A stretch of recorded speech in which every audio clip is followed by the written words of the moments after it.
Saudara, pada hari ini kita akan sama-sama merenungkan topik yang diberikan kepada saya, yaitu the sovereignty of God. Sovereignty of God.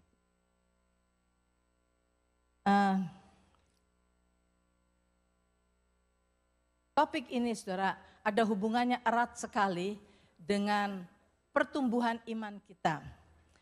Kalau kita mengerti apa arti the sovereignty of God dengan benar, maka iman kita akan bisa bertumbuh. Tetapi kalau pengertian kita salah, itu yang akan menghambat pertumbuhan iman kita. Sebab itu, saudara, kita akan sama-sama merenungkan. Saya sudah berikan ini di dalam Bible Study pada tahun yang lalu.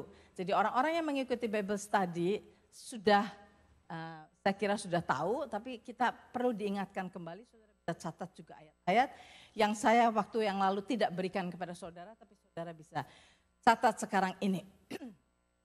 Saudara, kita akan melihat mengenai topik the sovereignty of God. Apa itu the sovereignty of God? Sebetulnya, saudara, NIV, translation NIV itu yang membuat kata sovereign Lord itu menjadi populer. Semua kata-kata di dalam King James dan juga translation yang lain yang menyebutkan Lord God atau Lord God Almighty, oleh NIV diganti menjadi sovereign Lord atau sovereign God. Diganti, ada 288 kata Lord God and Lord God Almighty diganti oleh NIV menjadi sovereign Lord. Nah, sekarang mari kita melihat dulu apa artinya sovereign Lord itu. Kata arti sovereign itu apa?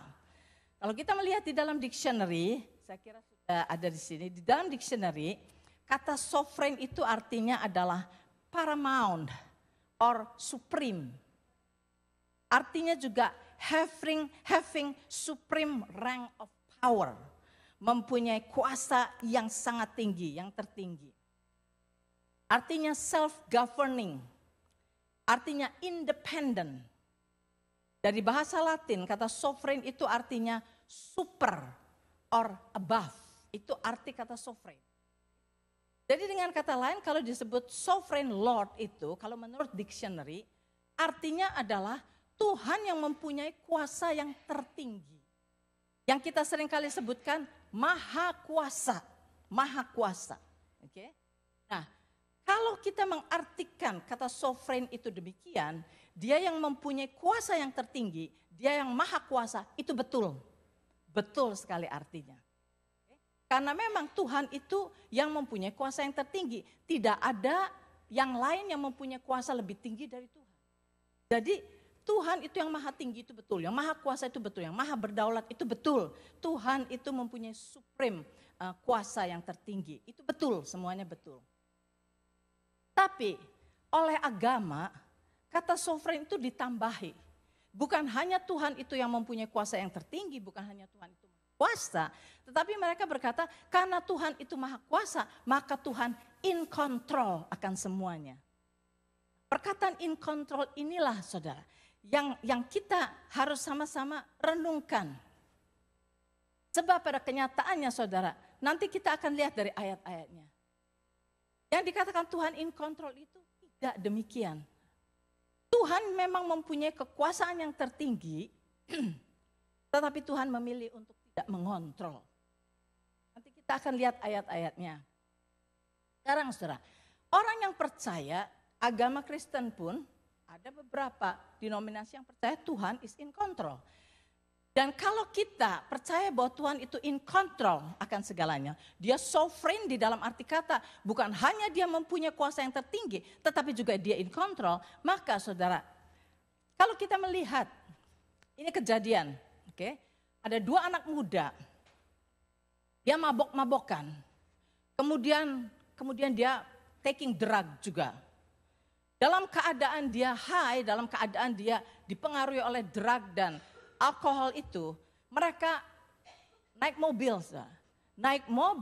dan ugal-ugalan, naik mobil cepat sekali, kemudian belok, di dalam belok itu dia nggak bisa mengontrol mobilnya, tabrak tiang listrik, dua-duanya mati. Dua-duanya mati. Saudara, di dalam upacara penguburan dari dua anak ini, pendetanya yang percaya bahwa God is in control, dia berkata bahwa ya memang Tuhan sudah menghendaki mereka dipanggil oleh Tuhan. Memang ini kehendak Tuhan, sudah waktunya mereka mati. Saudara, karena itu maksud dia adalah dengan berbicara demikian supaya menghibur orang-orang bahwa ya sudah, memangnya waktunya Tuhan, memang Tuhan ambil dia, memang Tuhan mau mengambil dia mati tabrakan. Jadi itulah kehendak Tuhan. Supaya orang-orang yang hadir terhibur. Tetapi saudara, apakah benar? Kalau seorang yang sampai mabuk-mabukan dan nyetir mobil gak karuan dan tabrakan sampai mati, apakah benar itu Tuhan yang disalahkan?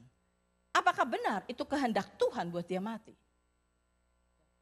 Kalau kita lihat di sini, saya lihat bukan Tuhan yang membunuh dia, bukan Tuhan yang mengambil dia, tapi kedua anak ini yang mengambil keputusan untuk mabuk-mabukan.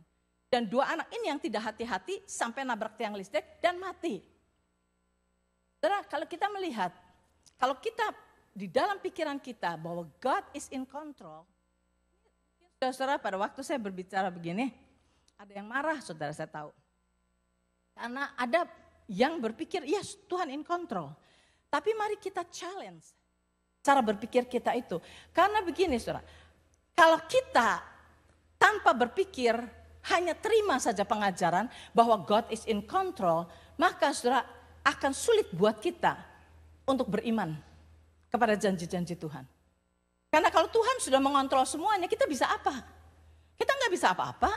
Nah saudara, demikian juga orang yang percaya Tuhan in control akan berpikir bahwa pada saat dia terkena penyakit, sakit, saudara, dia akan berkata, ya kenapa ya Tuhan memberikan penyakit ini pada saya? Dia akan berkata begitu. Kemudian ada juga orang yang berpikir bahwa kalau dia sakit, dia pikir, waduh, Tuhan punya rencana di dalam hidup saya. Saya diberi sakit penyakit karena Tuhan punya rencana untuk mungkin merubah hidup saya, untuk merubah karakter saya atau apa. Itu rencana Tuhan, itulah sebabnya Tuhan kasih penyakit pada saya. Nah saudara, yang harus dipertanyakan adalah begini. Kalau orang itu benar-benar percaya bahwa Tuhan yang memberi penyakit kepada dia, oke, karena Tuhan in control, Tuhan memberi penyakit kepada dia, mengapa dia pergi ke dokter untuk sembuh? Mengapa dia ingin sembuh? Berarti kalau dia ingin sembuh berarti dia menentang kehendak Tuhan yang menghendaki dia sakit. Nah, hal ini sebetulnya tidak masuk di akal, tetapi banyak orang hanya terima saja bahwa God is in control.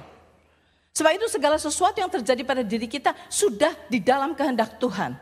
Atau Tuhan mengizinkan, katanya. Tuhan mengizinkan itu terjadi. Jadi semuanya itu Tuhan.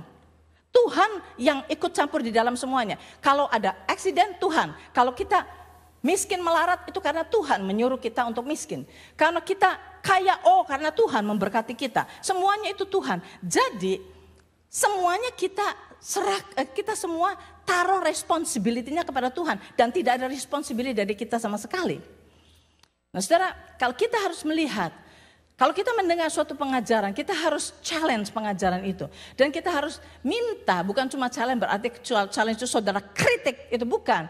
Tetapi pada saat kita mendengarkan suatu pengajaran, saudara, mintalah Roh Kudus yang ada di dalam diri kita untuk bear witness di dalam apakah pengajaran itu betul atau salah. Apakah ini dari Tuhan atau bukan. Kalau bukan dari Tuhan, supaya kita bisa mempunyai perasaan bahwa ini enggak benar. Tetapi kalau ini dari Tuhan, biarlah Tuhan bear witness di dalam diri kita. Tuhan memberikan persetujuan di dalam diri kita sehingga kita tahu this is the right one. Karena saudara, perkataan God in control ini saudara tanpa kita sadari menyelusup ke dalam kehidupan banyak orang Kristen. Sehingga kita bingung kalau kita diajari mengenai iman, kita reluctant, kita tidak sungguh-sungguh pengen belajar mengenai iman karena Tuhan yang sudah menentukan saya begini. Tuhan yang sudah memberikan penyakit sama saya. Tuhan yang memberikan kepada saya kemiskinan. Tuhan, dan mau ngapain kita fight dengan Tuhan? Enggak ada gunanya kan, Tuhan maha kuasa anyway. Gitu. Nah sebab itu banyak orang Kristen yang diberi pengajaran mengenai iman, mereka ya lewat aja saudara. Karena apa? Karena mereka enggak berusaha menggunakan iman mereka. Toh semuanya sudah kehendak Tuhan di dalam hidupnya. Nah sebab itu saudara, mari kita lihat pada hari ini, buka Alkitab benar-benar supaya kita mengerti apakah benar Tuhan yang mengontrol semuanya. Sekali lagi saya katakan tadi, definisi daripada kata sovereign di dalam dictionary yang mengatakan bahwa dia Tuhan yang maha kuasa, yang paling berkuasa, tidak ada kuasa di atas dia, itu betul 100%. Oke. Tetapi tambahan yang mengatakan karena dia maha kuasa maka dia in control, itu yang tidak betul. Yang mengatakan bahwa Tuhan in control, itulah yang harus mari kita sama-sama pikirkan. Karena saudara-saudara, kalau Tuhan itu in control dan kita tidak usah melakukan apa-apa. Ya sera-sera what will be. Ya udah, kalau mesti mati ya mati, kalau mesti hancur ya hancur, kalau mesti menderita ya menderita. Dan apalagi, ya sudah Tuhan kok yang menentukan. Sebab itu mari kita melihat. Dari permulaan saudara, kita lihat. Tuhan menciptakan manusia. Sebelum Tuhan menciptakan manusia, Tuhan menciptakan langit dan bumi dan segala isinya. Dia ciptakan Taman Eden, tempat di mana manusia akan tinggal di situ dan Tuhan akan memberikan segala yang dibutuhkan oleh manusia. Oke? Nah, kemudian, saudara, Tuhan menciptakan manusia. Manusia diciptakan dan Tuhan berkata kepada manusia di dalam Kejadian 1 ayat 26. Oke? Rule katanya. Take dominion. Dengan kata lain Tuhan berkata, ini dunia, memerintahlah di dalam dunia ini. Engkaulah yang aku kasih hak untuk memerintah di dalam dunia ini. Kejadian 1 ayat 26, saudara boleh catat, saudara nanti bisa baca sendiri di rumah. Saya sudah sering kali mengulang-ulang. Tuhan bilang, memerintahlah, aku berikan kepadamu kuasa dan otoritas kepada kamu untuk memerintah di dalam dunia ini. Tuhan berkata begitu. Nah, jadi saudara, dari sini aja kita ambil kesimpulan, siapa sih yang mempunyai hak memerintah di dalam dunia ini? Yang diberi oleh Tuhan hak adalah manusia. Manusia itu apa? Manusia itu adalah makhluk yang mempunyai roh, jiwa, dan tubuh. Manusia, makhluk yang mempunyai roh, jiwa, dan tubuh yang punya hak untuk memerintah di dalam dunia ini. Mari kita melihat binatang. Apakah binatang mempunyai hak untuk memerintah? Tidak, karena binatang tidak mempunyai roh. Oke. Mari kita lihat iblis. Apakah iblis punya hak untuk memerintah di dalam dunia ini? Tidak, saudara. Karena iblis tidak mempunyai tubuh. Iblis adalah roh. Maka iblis tidak punya hak atas dunia ini. Loh kok kenapa sekarang banyak pekerjaan iblis? Nanti kita akan tahu. Mari kita lihat Tuhan. Apakah Tuhan mempunyai hak atas dunia ini? Yes, Tuhan yang menciptakan dunia ini. Tuhan sebetulnya punya hak atas dunia ini. Tetapi Tuhan membatasi dirinya. Dia tidak ikut campur. Kecuali kalau manusia mengundang dia untuk ikut campur. Karena kekuasaan dunia ini sudah diberikan kepada manusia. Tuhan adalah roh. Dia tidak mempunyai tubuh. Sebab itu saudara, Tuhan yang menciptakan dunia ini. Tuhan ingin agar manusia bisa menikmati dunia ini. Tuhan akan mempengaruhi manusia. Tetapi tergantung kepada manusia, apakah manusia mau menurut atau tidak. Demikian juga iblis.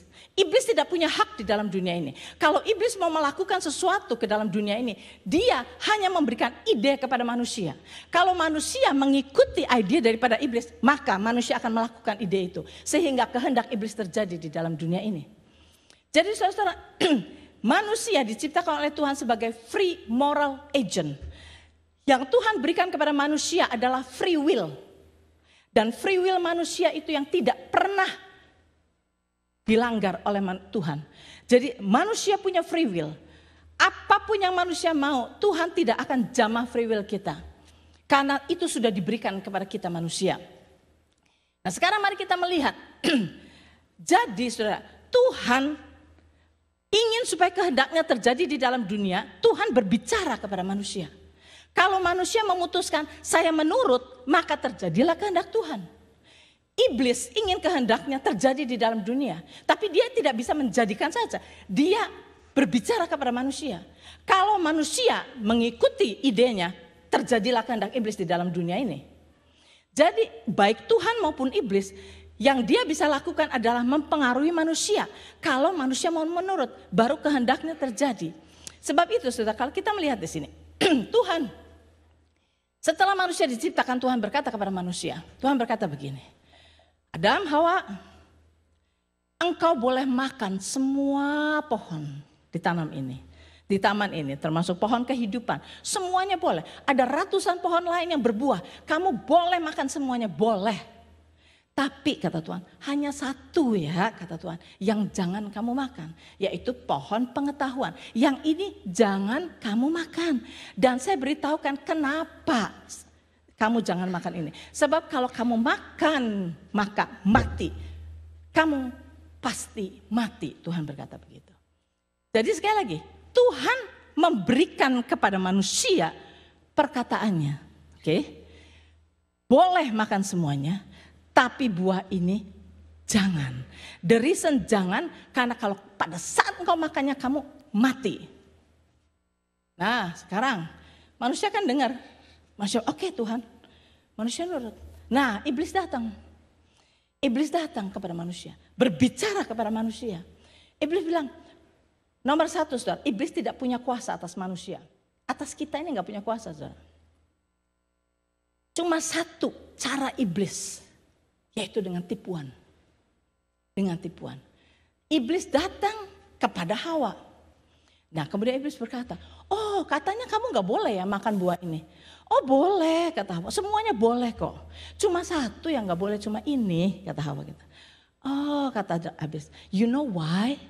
You know why sama Tuhan kamu gak boleh makan ini? Sebab kalau kamu makan ini, kamu akan menjadi seperti Allah. Tipu muslihat iblis adalah untuk membuat kita manusia mencurigai Tuhan. Membuat kita manusia bimbang. Apakah benar Tuhan itu baik atau tidak? Diberi kebimbangan oleh iblis. Pada waktu iblis berkata, kamu tahu, kalau kamu makan buah ini, kamu menjadi seperti Tuhan. Kamu akan tahu yang benar, yang salah, yang baik dan yang jahat. Hawa bilang, oh gitu toh. Ternyata Tuhan tuh nggak semuanya baik ya. Ada yang disembunyikan dari saya. Maka saudara, dengan tipuan iblis ini, manusia memilih untuk makan buah ini. Manusia yang menentukan, bukan Tuhan. Manusia, bukan Tuhan mengontrol manusia untuk makan itu, bukan. Manusia ambil buah ini dia makan. Saudara lihat. Karena manusia makan, maka starting kematian terjadi di dalam diri manusia. Kematian bukan berasal dari Tuhan. Dari manusia yang memutuskan untuk ambil buah itu, mati. Tuhan sudah kasih tahu, kalau kamu makan ini, mati. Kalau kita nggak mau mati, jangan makan. Kehendak manusia yang memutuskan, manusia yang ambil itu dan kematian terjadi. Kita lihat, kematian terjadi. Kalau Tuhan in control, saudara, Tuhan bisa, Tuhan kan all powerful. Tuhan bisa datang ke tengah-tengah mereka dan berkata, jangan makan. Kalau kamu makan, kamu hajar. Saudara, Tuhan bisa. Tapi Tuhan tidak, saudara. Karena dia respecting the free will daripada manusia. Manusia memilih untuk mengambil apa yang iblis katakan. Sejak saat itu kita semua tahu, saya sudah berulang-ulang katakan. Sejak saat itu kita manusia memberikan dirinya menjadi budak daripada iblis. Kepada siapa kita turuti, yang kita turuti itu menjadi master dari hidup kita. Roma 6 ayat 16 kalau mau dicatat. Menjadi master daripada hidup kita. Disitulah iblis punya hak untuk mengambil otoritas kuasa yang Tuhan berikan kepada Adam dan Hawa untuk memerintah di dalam dunia ini diambil oleh iblis. Itulah sebabnya iblis merajalela di dalam dunia ini. Merajalela. Mulai iblis berbicara kepada manusia. Semua manusia dipengaruhi oleh iblis. Manusia mengikuti direction daripada iblis. Disitulah terjadi penyakit, kemiskinan. Semua terjadi. Karena apa? Manusia mengikuti ide daripada iblis. Iblis tidak bisa berbuat apa-apa saudara. Hanya kalau manusia mengikuti apa yang iblis katakan, terjadilah pada diri manusia. Itu satu. Mari kita lihat kemudian. Kematian terjadi sekali lagi bukan karena Tuhan mau manusia mati. Tetapi karena manusia memilih untuk mati. Kemudian kita melihat. Orang-orang Israel pada waktu perjalanan ke tanah Kanaan. Tuhan berbicara melalui Musa kepada orang Israel. Saudara bisa baca di dalam Ulangan 28, semua terkenal. Tuhan berkata begini, aku hadapkan kalian kepada berkat dan kutuk. Tuhan berkata, kalau engkau mendengarkan perkataanku dan mentaati perkataanku, yang akan terjadi kepadamu adalah berkat. Lumbungmu akan penuh. Engkau akan menjadi kepala dan tidak menjadi ekor. Engkau akan meminjamkan uang dan tidak meminjam kepada orang lain. Aduh, berkat, semua berkat. Kamu tidak akan terkena penyakit apapun juga kalau engkau mendengarkan perkataanku dan mengikutinya menurut. Tetapi kata Tuhan, kalau engkau tidak mau mendengarkan perkataanku, tidak mau menurut perkataanku, yang terjadi padamu adalah kutuk. Terkutuklah engkau di ladang, terkutuklah engkau terkutuk. Semua yang negatif terjadi. Sekali lagi saudara, bukan Tuhan yang mengutuk kita. Kita banyak manusia yang memilih kutuk. Diperhadapkan oleh Tuhan. Kita lihat tadi di dalam Ulangan pasal yang ke-30. Ulangan pasal yang ke-30 ayat 19. Tuhan berkata begini. Aku memanggil langit dan bumi menjadi saksi. Yang menjadi saksi adalah langit dan bumi. Aku memanggil langit dan bumi menjadi saksi terhadap kamu pada hari ini. Kepadamu kuperhadapkan kehidupan dan kematian, berkat dan kutuk. Pilihlah kehidupan supaya engkau hidup, baik engkau maupun keturunanmu. Jadi sudah lihat di sini, oke?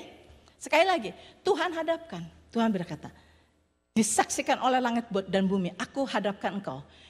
Engkau mau terima berkat atau terima kutuk. It's up to you. Bukan Tuhan mengontrol lagi saudara. Terserah kepada kita, kepada manusia. Dan Tuhan berkata gini, nih di hadapanmu ada berkat sama ada kutuk. Kamu mau yang mana? Tuhan bilang, pilihlah berkat. Kalau ada multiple choice itu saudara. Multiple choice jawabannya A sama B, kata Tuhan jawabannya A. Please circle A. Dikasih tahu. Tapi kenyataannya saudara, manusia lebih banyak tidak mau mendengarkan Tuhan. Tidak mau mendengarkan Tuhan. Tidak mau membaca firman-Nya. Tidak mau mengikuti firman-Nya. Kebanyakan orang gitu. Saudara bisa cek diri saudara sendiri. Saudara datang dari minggu ke minggu. Saudara mengikuti Bible study. Saudara baca firman. Saudara diterangkan firman Tuhan. Apakah saudara practicing firman Tuhan atau tidak? Saudara abaikan itu semua. That's your choice kan. Tuhan bilang kalau kamu taat, maka yang datang itu berkat. Tetapi kenapa sekarang? Salah satu mengapa banyak orang melalaikan firman Tuhan. Walaupun mereka belajar firman Tuhan, mereka lalaikan. Kenapa? Karena mereka berpikir God in control anyway. Kenapa saya mesti pusing-pusing ngerti firman Tuhan? Kenapa saya mesti taat kepada firman Tuhan? Toh Tuhan in control anyway. Kalau Tuhan mau kasih ke saya kekayaan, saya kaya. Kalau Tuhan mau kasih saya kemiskinan, what can I do? Saya harus miskin anyway.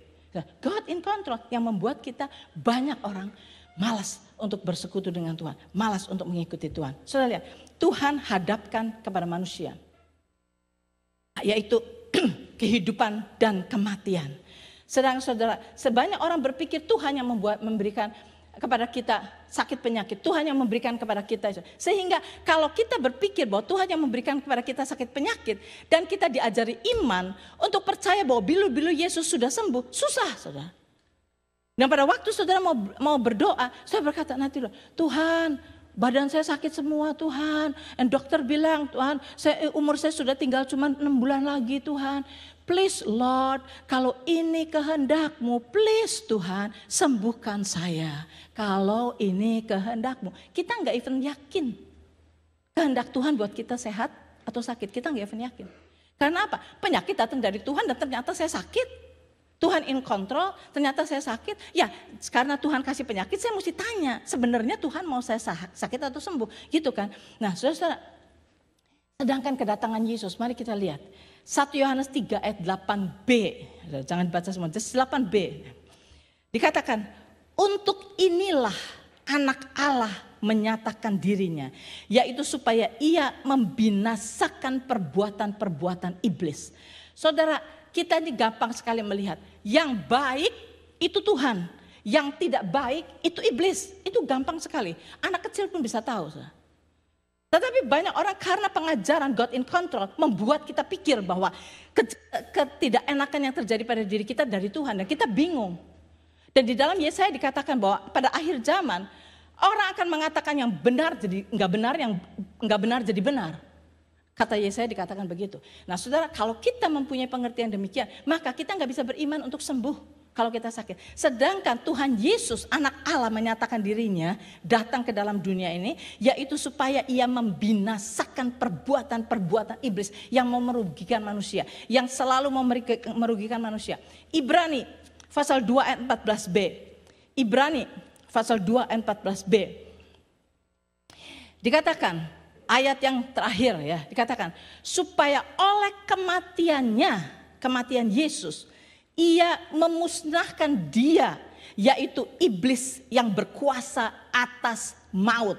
Saudara tahu, keinginan iblis adalah untuk kita mati.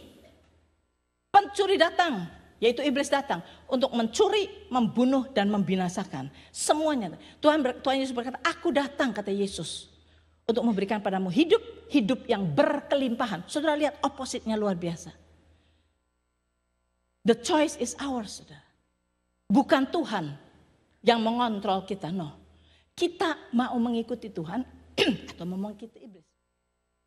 Iblis datang untuk mencuri, membunuh dan membinasakan. Nah, jadi saudara, kita mau lihat dari ayat-ayat ini, saudara sudah bisa melihat bahwa Tuhan tidak mengontrol kita. Kita lihat lagi, ini bukti ya. Tadi saya sudah kasih bukti. Tuhan memberikan pilihan untuk jangan memakan buah. Manusia memilih makan buah pengetahuan. Oke? Itu bukan Tuhan yang mengontrol. Manusia yang memilih. Kedua, Tuhan berkata, aku berikan padamu pilihan. Berkat atau kutuk. Kalau kamu mau berkat, ini yang harus kamu lakukan. Kalau kamu mau kutuk, ini yang harus kamu lakukan. Manusia lebih banyak memilih kutuk. Maunya berkat, tapi memilihnya kutuk. Tidak mau dengar firman, tidak mau belajar firman, tidak mau melatih diri di dalam firman. Tidak mau. Saudara bisa cek dirimu sendiri. Apakah selama firman Tuhan diberikan, saudara berkata, oh itu yang Tuhan mau. Saya mau melatih diri saya di sini. Atau saudara berkata, oh gitu ya, bagus ya khotbahnya, bagus ya. Ya sudah, kemudian that's it. Minggu depan lupa lagi. Kalau saudara tahu kebenaran, tetapi tidak mau melatih diri saudara dalam kebenaran, saudara sama dengan memilih kutuk. Enggak persis saja, enggak bilang, saya mau pilih kutuk, enggak. Tetapi kan Tuhan bilang, kalau engkau tidak mau mendengar, tidak mau melakukan, kutuk. Tuhan kasih pilihan, oke. Kemudian Tuhan sekarang yang ketiga, kita lihat apa lagi yang Tuhan lakukan. Saudara, di dalam 2 Petrus pasal yang ketiga ayat yang ke-9. 2 Petrus pasal yang ketiga ayat yang ke-9. Dikatakan begini.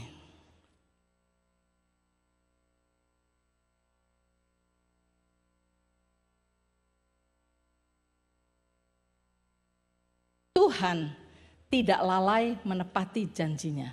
Sekalipun ada orang yang menganggapnya sebagai kelalaian, tetapi ia sabar terhadap kamu karena ia menghendaki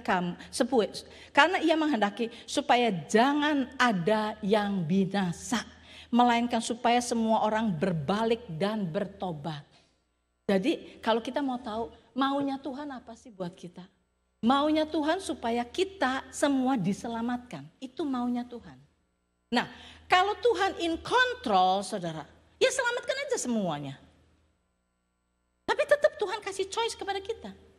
Keselamatannya sudah disediakan. Dianya sudah mati buat kita. Dianya sudah menanggung dosa kita. Dianya sudah dihukum buat kita. Dianya sudah turun ke neraka. Semua sudah disediakan. Tetapi tetap terserah kepada kita. Mau terima keselamatan atau kita mau menolak keselamatan itu. Nah, saudara, dikatakan di sini, Tuhan memberikan kepada manusia pilihan. Oke? Tuhan maunya apa? Maunya Tuhan kita semua selamat. Maunya Tuhan selamat. Mari kita lihat Matius pasal yang ke-7. Ayat 13 dan ke-14. Matius pasal yang 7, ayat 13-14.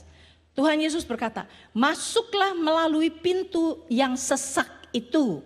Karena lebarlah pintu dan luaslah jalan yang menuju kepada kebinasaan. Dan banyak orang yang masuk melaluinya. Karena sesaklah pintu dan sempitlah jalan yang menuju kepada kehidupan. Dan sedikit orang yang mendapatinya. Jadi saudara, Tuhan lagi katakan, ada dua jalan. Saudara ingat lagu, di dalam dunia ada dua jalan, lebar dan sempit, siapa mau pilih? Kita tahu kan, waktu Sunday School saya nyanyi itu. Nah ini dari ayat ini, Tuhan berkata bahwa ada dua jalan. Jalan yang satu sempit. Sempit, mengapa sempit? The choice is only one, through Jesus satu. Tuhan berkata, akulah jalan dan kebenaran dan hidup. Tidak ada satu orang pun yang sampai kepada Bapa kecuali melalui aku. Jalanannya sempit. The choice only satu. Satu, hanya Yesus. Tetapi Tuhan Yesus berkata, ada jalan lain yang lebar, luas. Dengan berbagai-bagai pilihan. Dan manusia lebih memilih jalan yang luas ini.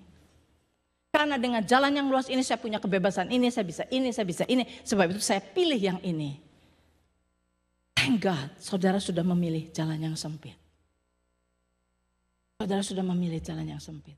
Nah, sekarang saudara pilih ini saudara. Jangan saudara reluctant.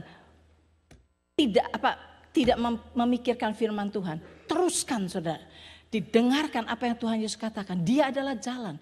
Perkataannya adalah jalan buat kita. Nah, jadi saudara kita lihat. Sekali lagi di sini. Tuhan maunya semua selamat. Ya. Tapi tidak semua selamat. Kenapa? Karena pilihan manusia. Karena Tuhan tidak bisa mengontrol kita. Tidak mau mengontrol kita. Bukan tidak bisa. Tidak mau mengontrol kita. Saudara lihat pada saat Tuhan Yesus. Ada di dalam dunia ini saudara. Dia itu melakukan segala perbuatan baik. Dia menyatakan kuasanya. Pada waktu dia di tengah angin badai, dia tengking badai itu stop. Pada saat dia menghadapi orang-orang sakit, siapapun yang datang kepada Tuhan, minta disembuhkan, Tuhan tidak pernah sekalipun menolak untuk menyembuhkan orang. Semua datang, Tuhan sembuhkan semuanya. Dikatakan semuanya Tuhan sembuhkan. Karena apa? Kehendak Tuhan untuk kita sembuh. Untuk manusia itu well. Itu kehendak Tuhan. Nah, pada waktu dia masuk ke Nazaret, kita tahu kan. Pada waktu dia masuk ke Nazaret, orang-orang Nazaret berkata, siapa dia? Ini kan anaknya tukang kayu. Ini kan yang dulu main sepak bola sama saya. Yang bener aja dia Mesaya. Yang bener aja dia punya kuasa. Yang bener aja dia nabi. Dan mereka tidak percaya. Mereka tolak Yesus. Dan dikatakan apa saudara? Tuhan Yesus tidak dapat melakukan miracle di situ. Bukan tidak mau, tidak bisa melakukan miracle. Saudara baca sendiri. Tuhan tidak bisa melakukan miracle. Karena apa? Mereka tolak dia. Tidak percaya. That's their choice. Kalau Tuhan in control, Tuhan bisa saja saudara. Masukin asal peduli amat. Mereka percaya nggak percaya. Saya sembuhkan semua. No, dikatakan Tuhan tidak bisa melakukan miracle. Karena apa? Tuhan respecting the free will daripada manusia. Manusia tolak, Tuhan bilang, fine. Kita harus mengerti ini. Supaya kita tahu bahwa pilihan ada pada kita. Pilihan ada pada kita. Kalau kita mau hidup benar, kalau kita mau mengalami segala janji Tuhan. Saudara baca di dalam Alkitab, semua janji Tuhan adalah baik. Buat kebaikan kita. 2 minggu atau berapa minggu yang lalu saya berikan list kehendaknya Tuhan buat kita apa. I know my plan for you kata Tuhan. My plan is to prosper you, not to harm you. Never plannya Tuhan to harm kita. Sebab itu kita jangan berpikir kalau kita sakit, oh Tuhan yang kehendaki saya sakit. Soalnya Tuhan tidak pernah planning untuk membuat kita seperti itu. Tidak. The plan of God adalah to prosper us and never to untuk membuat kita sengsara. Tidak. Tuhan berkata, beloved above all things, I want you to prosper and be in health as your soul prosper.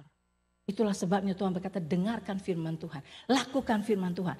Kalau kamu dengarkan firman Tuhan, kamu taati firman Tuhan, your soul menjadi prosper. Pada saat your soul prosper, maka kamu akan mengalami prosperity yang dari Tuhan in all things. Dan juga kesehatan. Itu kata Tuhan. Itulah sebabnya saudara, saya kalau khotbah sampai ngotot-ngotot. Kenapa? Karena saya ingin melihat saudara semua ada di dalam keadaan sehat. Saya ingin melihat saudara semua ada di dalam keadaan well. Dan bukan cuma saudara saja. Karena saudara mengalami ini, melatih iman saudara di dalam firman Tuhan. Sehingga saudara bisa mempunyai kehidupan yang luar biasa. Dan saudara bisa menjadi blessing buat orang lain. Yang belum mengenal Tuhan. Bukankah kita adalah church family? Church family rooted in Christ. Kita harus rooted in Christ. Rooted kepada firman Tuhan. Christ is firman Tuhan. Jesus is the word of God, saudara.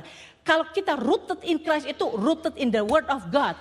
Berakar di dalam Kristus adalah berakar di dalam firman Tuhan. Melakukan firman Tuhan. And then setelah kita rooted in Christ, berakar di dalam firman Tuhan, praktisin firman Tuhan di dalam hidup kita, maka kita menjadi blessing for the nation. Tujuan kita adalah untuk menjadi blessing for the nation.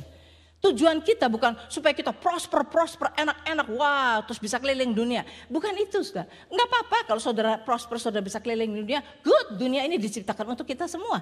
Tetapi the point is, Tuhan berkata kepada Abraham, I will bless you.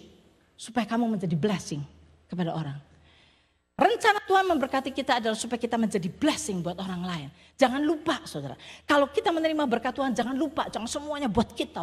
Oh, eman-eman. Jangan dikasihkan orang lain. Sayang, kalau saya kasihkan orang lain, saya nggak bisa lebih enak lagi jalan-jalan kemana-mana. Saudara, pikirkan. Sudahkah kita menjadi blessing buat orang lain? Tuhan mau memberkati saudara. Jadi kita melihat di sini. Kenapa firman ini harus diberikan? Ini adalah permulaan sebetulnya. Dasar. Untuk kita bisa belajar iman, bisa melatih iman kita. Karena sekali lagi, banyak orang yang bingung, saudara. God is in control. Banyak orang sering masih ngomong, God is in control. Saudara, dalam arti apa? Apakah benar?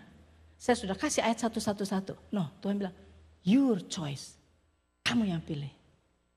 Kamu mau ini atau mau itu, kamu yang pilih. I give you free will. I give them, I honor your free will. Kalau kamu tetap mau mengikuti setan, terjadilah seperti yang kamu ingini. Tuhan tidak memaksa kita untuk apapun juga, saudara. Tuhan respecting free will kita. Sebab itu, kalau kita tidak mengerti hal ini, saudara, maka kita tidak akan bisa belajar iman. Sebab kita pikir, ngapain beriman-imannya kalau udah Tuhannya maunya kita sakit? Ngapain beriman-iman kalau Tuhan ingin kita melarat? Tuhan kan in control. Nah, inilah saudara, kalau ini sudah dibongkar dari cara berpikir kita, Tuhan sovereign itu berarti Tuhan maha kuasa. Tidak ada yang lebih berkuasa dari Tuhan. Tuhan maha tinggi, itu betul semuanya. Tetapi tidak berarti Tuhan mengontrol kita. Tuhan bisa mengontrol kita kalau mau. Tetapi Tuhan di dalam bukti ayat-ayat ini, Tuhan memilih untuk tidak mengontrol kita. Sebab itu pilihan ada pada kita. Kalau kita sudah dibebaskan dari cara berpikir seperti ini. Saudara, ini yang Tuhan katakan. Orang benar, Roma 1 ayat 17. Orang benar akan hidup oleh iman. The just shall live by faith. Ibrani 11 ayat yang ke-6. Tanpa iman tidak mungkin kita berkenan kepada Tuhan. Nah, kalau Tuhan in control, iman kita buat apa, saudara? Kita gak bisa apa-apa, udah dikontrol sama Tuhan kok. Sedangkan Tuhan berkata, orang benar akan hidup oleh iman. Okay? Orang benar akan hidup oleh iman. Nah, kenapa orang benar akan hidup oleh iman? Kita punya choice. Mau mengalami yang baik yang dari Tuhan atau tidak. Kalau kita mau pakai iman kita, nanti kita akan belajar minggu depan. Kita akan belajar bagaimana menggunakan iman kita. Kita akan belajar the balance between grace and faith yang seharusnya dikotbahkan minggu yang lalu. Tapi saudara, what is the balance? Balance between grace and faith. Bagian kita apa? Bagian Tuhan apa? Kita akan belajar. Nah, pelajaran ini akan baru bisa kita adopt kalau kitanya sudah tahu Tuhan itu tidak mengontrol kita. Selama kita berpikir Tuhan mengontrol kita, nggak bisa apa-apa, ya percuma. Mau diajarin iman, ya percuma. Sedangkan Tuhan berkata, orang benar akan hidup oleh iman.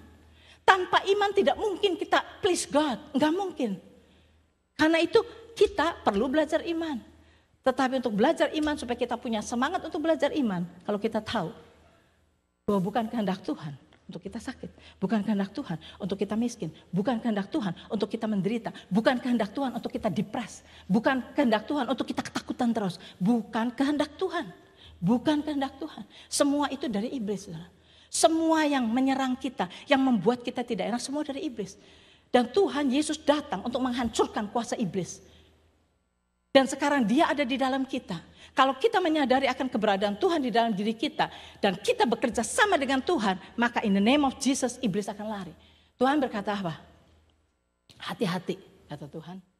Karena lawanmu iblis itu seperti singa yang mengaum-ngaum.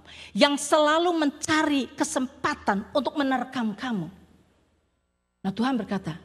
Submit therefore kamu kepada Tuhan. And resist the devil and he will flee from you. Kita resist, usir iblis itu. Dia akan lari dari kita. Tetapi kalau kita tidak mengerti akan hal itu. Kita pikir semua yang tidak enak datang dari Tuhan. Apa yang kita mau usir saudara? Tuhannya diusir. Sebab itu saya mau supaya ini clear. Di dalam hati saudara. Walaupun mungkin ada yang marah pada saya. Tapi saya akan bawa kebenaran ini. Supaya saudara dibebaskan. You will know the truth. You shall know the truth. And the truth shall set you free. The truth shall set you free. Kalau kamu mau mengerti kebenaran dari Tuhan. Mari saudara kita berdoa.